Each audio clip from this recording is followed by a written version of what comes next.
Hola, soy Daniel Sturen. Bienvenidos a Desde la Sombra. ¿Qué tienen en común el terrorismo internacional, los mercados financieros, creadores del imperio y capitalismo? La droga. Veremos.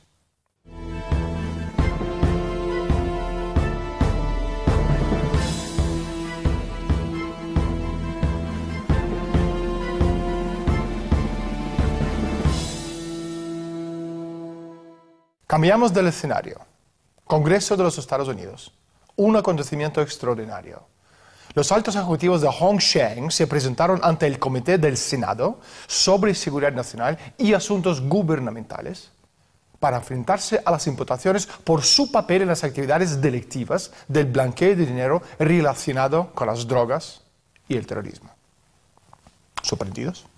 Estamos hablando de una empresa fantasma que podríamos denominar la droga S.A., la maquinaria política mejor organizada del mundo, el cártel que cuenta con el apoyo logístico de $1 billón cada año en dinero sucio y la protección política de más de un gobierno. Teóricamente, si los narcos quisieran, podrían pagar, por ejemplo, la deuda externa de los Estados Unidos en unos 20 o 25 años. Cártel mundial. Un mundo arcaico y violento, oscuro y silencioso. Una historia difícil de imaginar.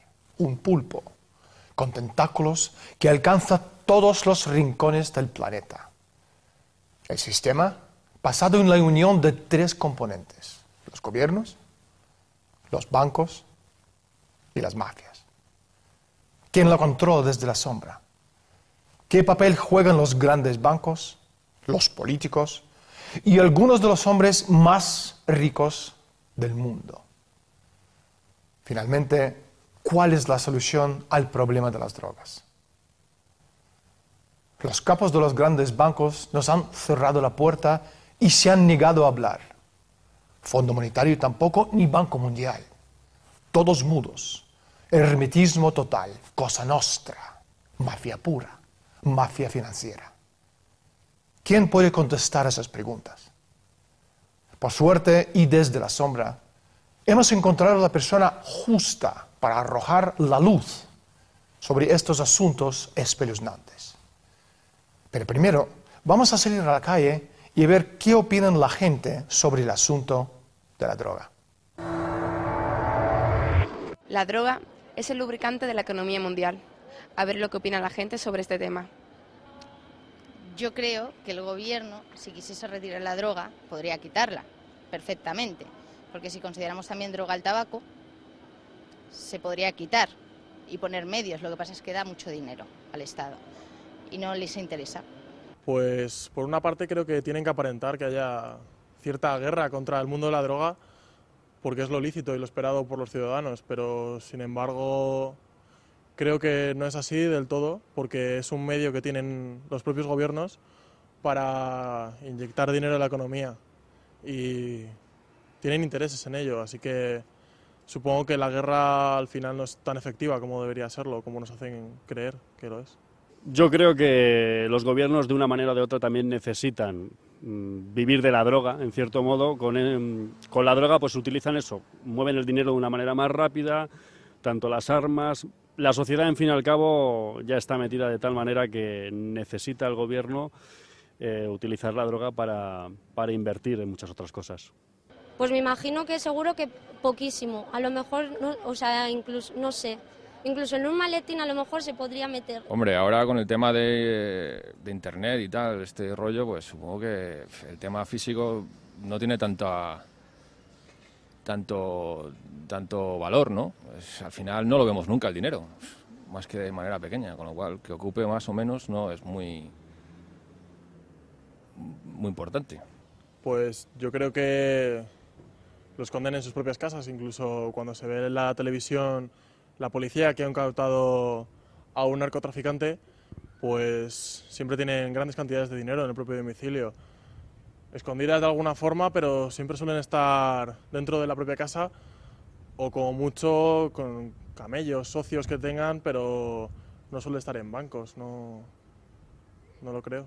Transfieren varios armamentos, vamos, diríamos. Al fin y al cabo se mueve el dinero con eso, con armas, vendiendo y comprando armas. De empresas, incluso en a través de empresas de las que se envían dinero y tal. Dicen que hay cuentas bancarias y hay empresas que son inventadas, por así decirlo, y a través de ahí es como se mueve el dinero. Eso es lo que dicen por la tele. Pues me imagino que en cantidades pequeñas, no rebasando ningún tope grande, porque los bancos no te dejan, o te harán preguntas, ¿no? Digo yo, ¿no? Tendría que, para eso están los bancos, para preguntarse por qué hacen ingresos muy grandes.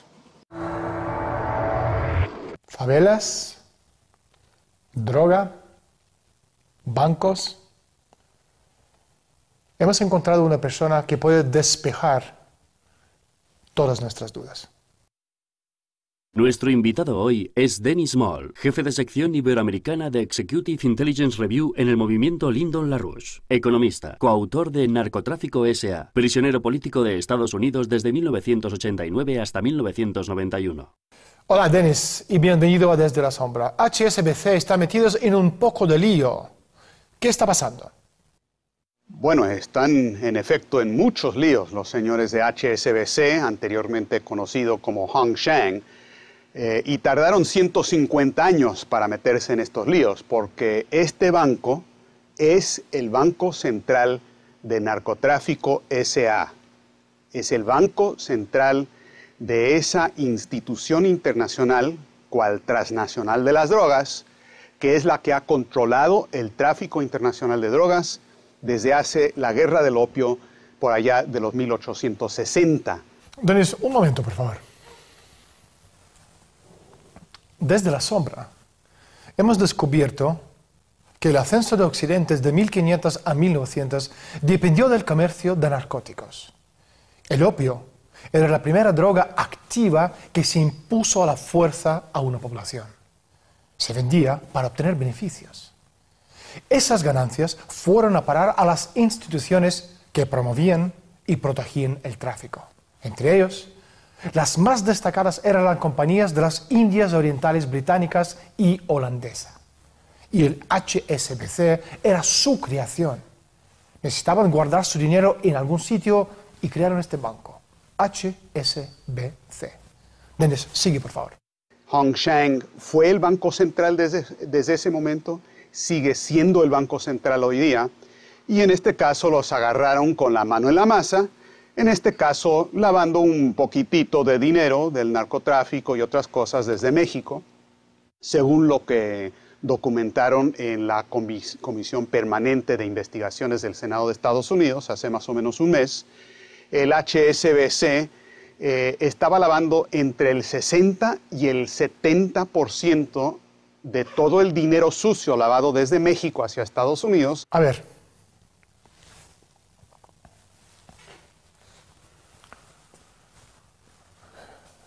¿cómo pueden tanto dinero atravesar el sistema bancario internacional ante los ojos de las autoridades legales? Todo este dinero sucio es demasiado dinero para esconder en un calcetín. Uno de los propósitos del comercio de narcóticos es crear capital líquido invisible. Ese capital debe circular en unos volúmenes tan alucinantes que no puede haber forma de que esos canales, principalmente bancos y otras instituciones financieras, no estén al tanto de su origen. Que la mayor parte de ese flujo de capital sea de temporada, ya que se da durante los 2 meses que siguen a la cosecha de amapolas en marzo. Tan solo puede acrecentar nuestro estupor. Denis, esto parece un poco a esta película de Hollywood, La Corporación, que salió hace unos años, no sé si te acuerdas, sobre el banco malvado que estaba metido en toda clase de asuntos tenebrosos. Cuéntanos un poco la historia de HSBC, por favor.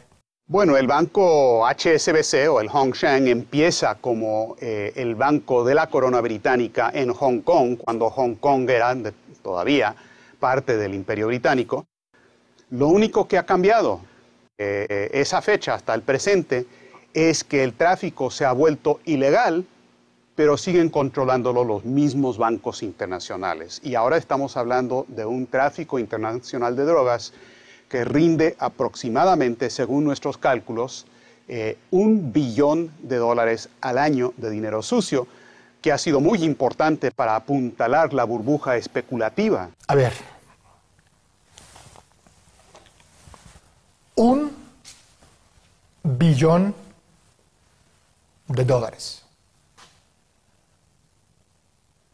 ¿Qué significa esto en el mundo de las altas finanzas? El valor de las acciones de todas las empresas que cotizan en Wall Street está basado en los ingresos anuales netos. Se llaman POP, precio por ganancias. Es un ratio y este efecto multiplicador de la equidad de las acciones puede ser como mucho un factor de 30-1. Es decir, por cada $30, 1 es ganancias. De esa forma, por ejemplo, para que los grandes bancos tengan unos ingresos adicionales de $20 millones provenientes del comercio de la droga, el incremento neto de la empresa ascendería a $600 millones. ¿Aún no se cree que las instituciones están realmente implicadas en el negocio de la droga, querido oyente? Dennis Small tiene un magnífico ejemplo para nosotros. Dennis, ¿quién fue a visitarle al portavoz del Raúl Reyes de la FARC en junio de 1999? Bueno, lo que pasó en junio de 1999, se reunieron en la zona controlada por las FARC en Colombia y entregada a ellos por el gobierno en ese entonces, que era narcosimpatizante, una región denominada el Caguán, en la selva, que los que querían legalizar las drogas para poder incorporar todo ese flujo billonario de dinero del narcotráfico legalmente para apuntalar la burbuja especulativa estaban buscando la legalización. Y entonces hubo una famosa reunión en el Caguán entre el jefe de finanzas de las FARC, Raúl Reyes, con ni más ni menos que Richard Grasso, en ese entonces presidente de la Bolsa de Valores de Nueva York, de Wall Street. Ahora, mucha gente nos ha preguntado, porque en efecto lo difundimos ampliamente para demostrar que el narcoterrorismo internacional, porque el narcotráfico y el terrorismo van de la mano, es lo mismo y van juntos con los intereses financieros como los representados por Grasso. Dennis, Banco Wachovia recicló $480 millones durante 3 años. ¿Tú crees que la crisis financiera ofreció una oportunidad al elemento criminal lavar el dinero o ha sido al revés? ¿La crisis financiera ofreció una oportunidad a los bancos en ingresar mucho más dinero sucio?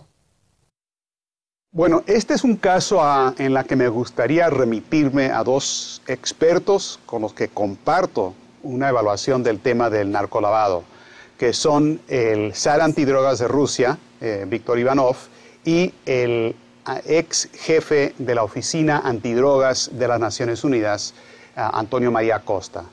Ambos han dicho en diversas ocasiones, en el caso de Costa, en una entrevista exclusiva que le dio a nuestra revista Executive Intelligence Review de Lyndon LaRouche, han denunciado que el dinero del narcotráfico durante la crisis del 2008 y 2009 ha servido para mantener a flote a bancos que de otra manera hubieran quebrado irremediablemente. Y que en efecto lo que pasó es que los bancos, dijo Costa, intencionalmente salieron a conseguir el dinero del narcotráfico, porque son bancos que dependen del narcotráfico. Mira, Daniel, el problema aquí es que el sistema financiero internacional está adicto al dinero del narcotráfico como un cocainómano o un adicto a la heroína requiere su droga. El mundo al revés. Los bancos salen a buscar clientes, pero no cualquier cliente.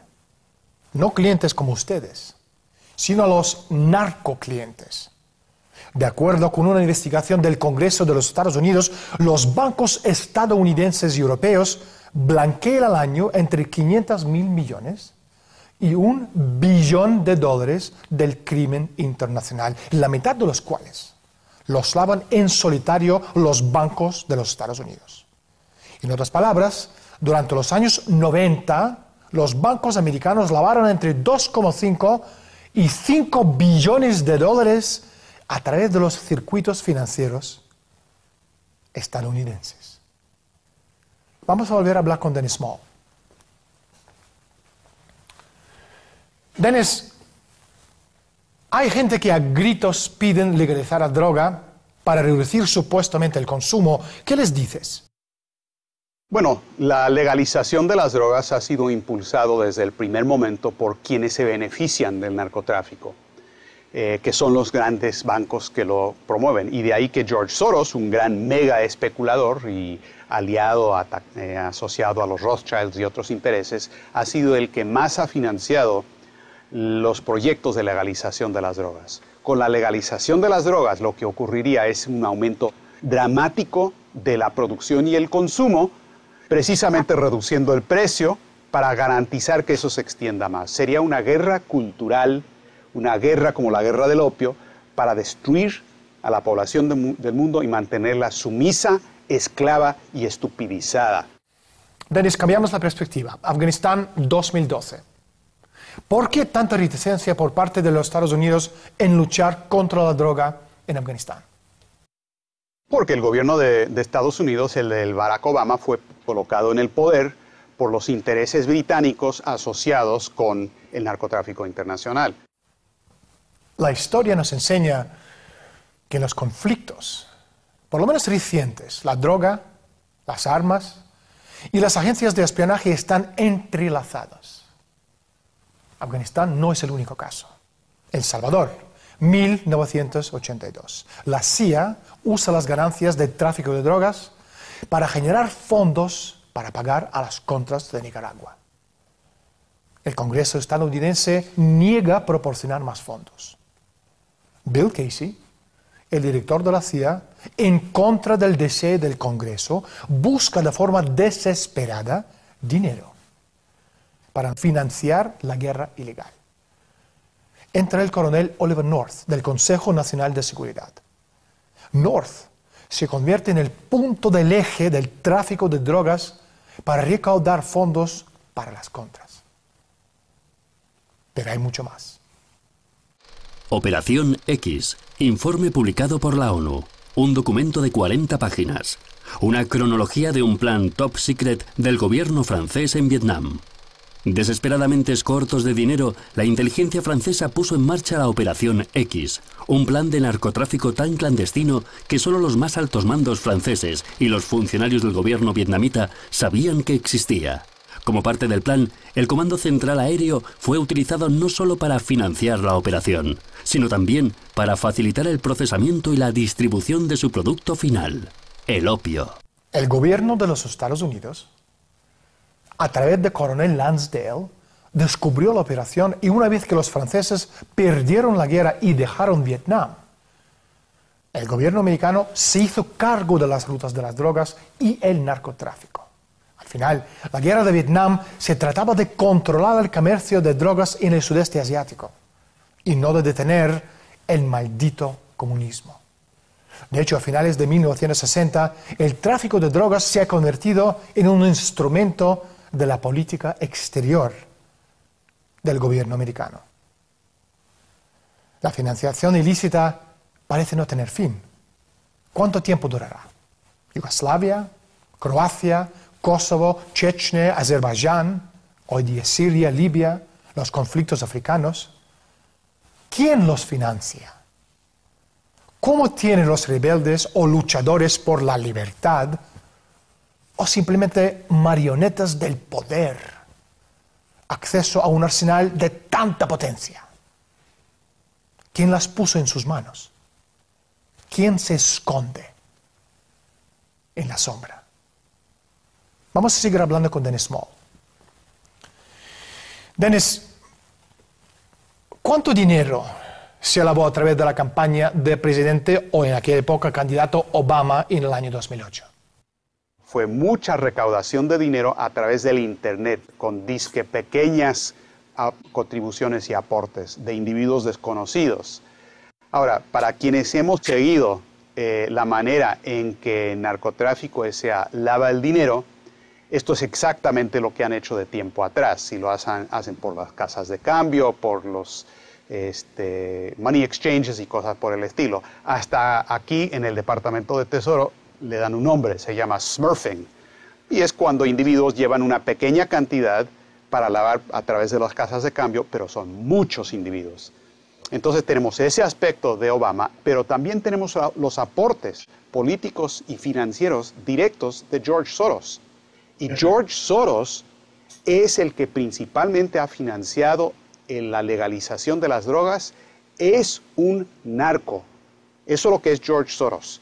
Y además es un judío que fue aliado de las fuerzas de Hitler en contra de los otros judíos en la Hungría de la Segunda Guerra Mundial. Eso por confesión del propio George Soros. Así es que para alguien que como adolescente pudo trabajar con Hitler, no le cuesta nada trabajar con el narcotráfico internacional que está produciendo un genocidio parecido. ¿Os resulta extraña mi pregunta? No sería la primera vez. Tenemos muchísimos antecedentes. Año 1993. Bill Clinton acaba de proclamarse presidente de los Estados Unidos. Una de sus primeras llamadas va ¿a dónde? Colombia. ¿Por qué? La respuesta, Carlos Lecter, responsable de la mayor parte de cocaína que entraba en los Estados Unidos en los años 80. ¿Qué tiene que ver Lecter con Clinton? Rutas de droga. Y Lecter era el mejor en el mundo diseñándolos. Mejor ruta, menos tiempo de punto A a punto B. Menos tiempo significa muchísimo más dinero y también acceso más rápido a los mercados financieros. Es decir, Clinton daba el pistolazo a nuevas rutas de droga desde Colombia a los Estados Unidos. La nueva ruta, Colombia, Isla de Española, República Dominicana, Nueva York. Septiembre 1996, Nueva York. Recaudación de fondos para el vicepresidente Al Gore. Lugar, Guggen's Path en Washington Heights. Presentes todos los capos del Partido Revolucionario Dominicano PRD. Asisten los líderes del PRD, Simón Díaz, vicepresidente de la Comisión Ejecutiva número NADIS 3164850, lavado de dinero, y Pablo Espinal, presidente de la Comisión Ejecutiva de PRD número NADIS 1289859, lavado del dinero. También acude Al Gore, vicepresidente de los Estados Unidos. Número NADIS lo asignan a los traficantes de droga y criminales vinculados con el lavado de dinero en las investigaciones de la DEA. ¿Sabía Al Gore que estaba rodeado de los narcos? Obviamente lo sabía. La obligación de los servicios secretos, protegiendo a Gore, es asegurarse su seguridad personal. Lo habían advertido de quiénes son o fueron sus invitados. Dennis, nos queda solo una pregunta. ¿Hay formas de erradicar la droga? Tecnologías hay. Lo que hace falta es la voluntad política y eso requiere más que nada atacar a este pulpo en el centro, en la cabeza, en el cerebro, que es precisamente el aspecto financiero, el aspecto bancario. Dennis Small. No hay tiempo para más. Muchísimas gracias por estar con nosotros y hasta pronto. Un abrazo, muchas gracias, siempre a la orden. Si ocurre eso en ese punto en concreto, nada bueno puede haber detrás. La guerra contra la droga es un cuento con moraleja, lleno de violencia, el engaño, el poder, el cinismo y un mensaje claro acerca de la fragilidad de las libertades civiles. Y para que sigamos teniendo las libertades contra viento y marea y los esfuerzos de la élite, seguiremos informando desde la sombra, consiguiendo información que saca sus crímenes a la luz. Soy Daniel Stulin. De parte de todo el equipo desde la sombra, gracias por su atención. Desde Madrid, España, hasta la próxima semana.